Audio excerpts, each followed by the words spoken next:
నేను ఖండించకపోతే నేను వెన్నుముక లేని వాణ్ణి. నేను ఖండించకపోతే నా పైన పనిచేస్తున్న అభిషేకం అబద్ధం అభిషేకం అవుతుంది. అది నేటి కాలంలో జరుగుతున్న పాపమును చూసి కూడా దానికి వ్యతిరేకంగా కేక వేయకపోతే అతను పులిపిడి వెనకాల నుండి బోధించే హక్కు వాడికి లేదన్నాడు. మరి బ్రదర్, సరే మీరు ఖండిస్తున్నారు, ప్రాబ్లం ఏంటి?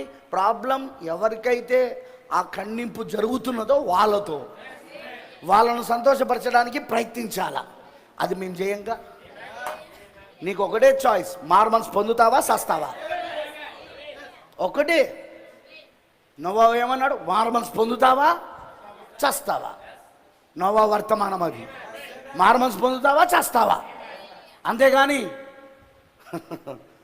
ఓకే మీరు మార్మన్స్ పొందకపోయినా పర్వాలేదు, మీరు అట్లా కంటిన్యూ కండి, మేము మిమ్మల్ని ఏమనము అంటే ఎట్లా కుదురుతుంది? కొంతమంది కాంప్రమైజర్స్ ప్రీచర్స్, రాజీ పడి బోధించే బోధకులు ఇప్పుడు ఈ మెసేజ్లో ఫేమస్, ఈ వర్తమానంలో ఫేమస్. వాళ్ళ డేట్స్ ఖాళీ ఉండవు, ఫుల్ బిజీ వాళ్ళు.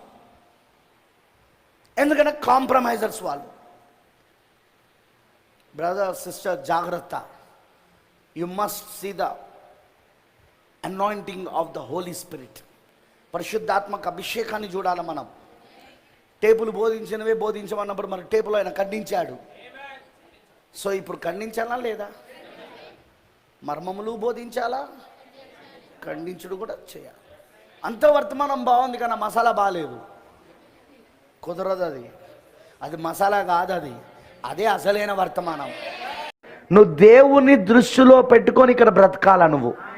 నువ్వు నటిస్తే కుదరదు. ఇక్కడ నటన జీవితం ఇక్కడ పని చెయ్యదు. వింటున్నారా?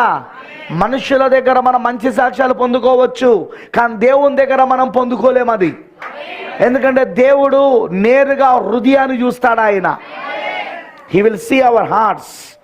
మన మాటల కంటే మన హృదయంలో ఉన్న ఆలోచనలే పరలోకములో బిగ్గరగా కేకలు వేస్తున్నాయి. నువ్వు మాటలతో ఎవరినైనా నమ్మించవచ్చు, నువ్వు మాటలతో ఎవరినైనా జయించవచ్చు, నువ్వు మాటలతో ఎవరినైనా నువ్వు లాలన చేయవచ్చు, భ్రమపరచవచ్చు, కానీ దేవుని చేయలేవు ఆ పని. ఎందుకంటే దేవుని మోసపరచడం ఎవరి వల్ల కాదు. అక్కడ మోసగాళ్ళకే మోసగాడైనా లూసిఫర్ వల్లనే కాలేదు, వాడి వలననే కాలేదు దేవుని మోసపరచడం. ఇక నీ వలన ఎవరి వలన కాదు. అది ఆమేనంటారా? ఏ మనుషుని వలన కాదు. ఆమేన్. మీకు అప్పగించబడిన ఈ బోధ కోసం మీరు ఇప్పుడు పోరాడాలా. మీరు ఎందుకు? ఈ రాష్ట్రంగా చొరబడిన వారు ఈ బోధను అపవిత్రపరుస్తున్నారు, ఈ వర్తమానాన్ని అపవిత్రపరుస్తున్నారు, ఈ వర్తమానాన్ని చెడగొడుతున్నారు. 2 చిన్న కమ్ములుంటే తప్పేం లేదు. ఎవరన్నారు? మెడలో గొలుసుంటే తప్పేం లేదు. ప్రవక్త చెప్పలేదా గొలుసు వేసుకోమని, బర్తిస్ వేసుకోమని? కాళ్ళకు మట్టెలుంటే తప్పేం లేదు. కాళ్ళు ఎవరు చూస్తారండి? మట్టలు. అది మనకు కనబడుతుంది. అది తాళి కట్టించడంలో తప్పేం లేదు. తాళి కట్టించడంలో తప్పేమన్నది మన దేశ సాంప్రదాయం. అది సాంప్రదాయాన్ని దాడతామా మనం? మన దేశ సాంప్రదాయాన్ని, మన దేశ సాంప్రదాయం ప్రకారంగా ఆడవాళ్ళందరూ చీరలు కట్టుకోవట్లేదా? ఇది కూడా అంతే.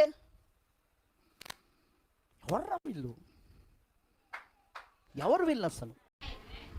నీ జీవితం ఈ వాక్యానికి సాక్ష్యంగా ఉండాలి. ఎట్లా? బ్రదర్ నేను ఈ బైబిల్ని నమ్ముతానా? బ్రదర్, ఒక ముస్లిం తన ఖురాన్ని నమ్ముతాడు, ఒక హిందూ తన భగవద్గీతను నమ్ముతాడు, ఒక క్రైస్తవుడుగా నువ్వు బైబిల్ని నమ్ముతాను. అది కాదు ఇక్కడ కావాల్సింది. ఆ నమ్మకాలు కాదు. ఈ వాక్యానికి నేను సాక్షిని అన్నప్పుడు ఇందులో ఉన్న ప్రతి మాట నా జీవితంలో దేవుడు జరిగించడకు సమర్థుడు, అదిగో జరిగించాడు చూడు అని నువ్వు సాక్ష్యం చెప్పగలగాల.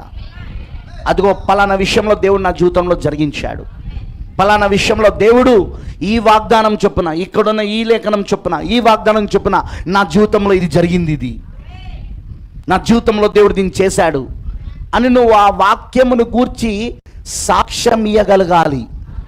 వ్యక్తిగతముగా వాక్యమోకి నువ్వు సాక్షిగా నిలబడాల. నువ్వు దేవుడు నిన్ను ఆశీర్వదిస్తాడు, దేవుడు నీకు ఇల్లు ఇస్తాడు, దేవుడు నీకు కారు ఇస్తాడు, దేవుడు మీ పిల్లల పెళ్లిళ్ళు చేస్తాడు, దేవుడు మీకు ఉద్యోగాలు ఇస్తాడు.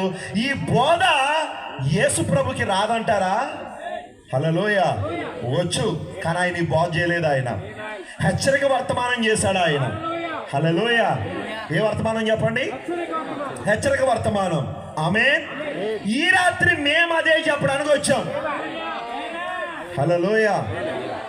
రక్షణ పేరుట శాపాలు వస్తున్నాయేమో చూసుకో. నువ్వు వినే ప్రసంగాలు, నువ్వు వెళ్ళే సంఘం, నీ సంఘంలో బోధిస్తున్న సిద్ధాంతం, నీ సంఘంలో చెప్తున్న బోధ ఆది అపోస్తలుల బోధ కాకుండా, దేవుడు వాక్యం కాకుండా ఏదో కల్పన కథలు బోధిస్తున్నారేమో చూసుకో. పౌలు గారు అన్నాడు, మేము చెప్పిన సువార్త కాకుండా వేరే ఒక సువార్త ఎవడు చెప్పినా, కల్పనా కథలు చెప్పినా, వేరే సిద్ధాంతాలు చెప్పినా, వేరే బోధలు చెప్పినా వాడు శాపగ్రస్తుడు. వాడు చెప్పుతున్నవాడు శాపగ్రస్తుడే, వింటూ దాన్ని అంగీకరిస్తున్నవాడు కూడా శాపగ్రస్తుడే. రక్షణకు బదులు శాపం పొందుకుంటున్నారేమో చూసుకోండి ప్రియులారా, చూసుకోండి. రక్షణకు బదులు శాపం పొందుకుంటున్నారేమో మీరు.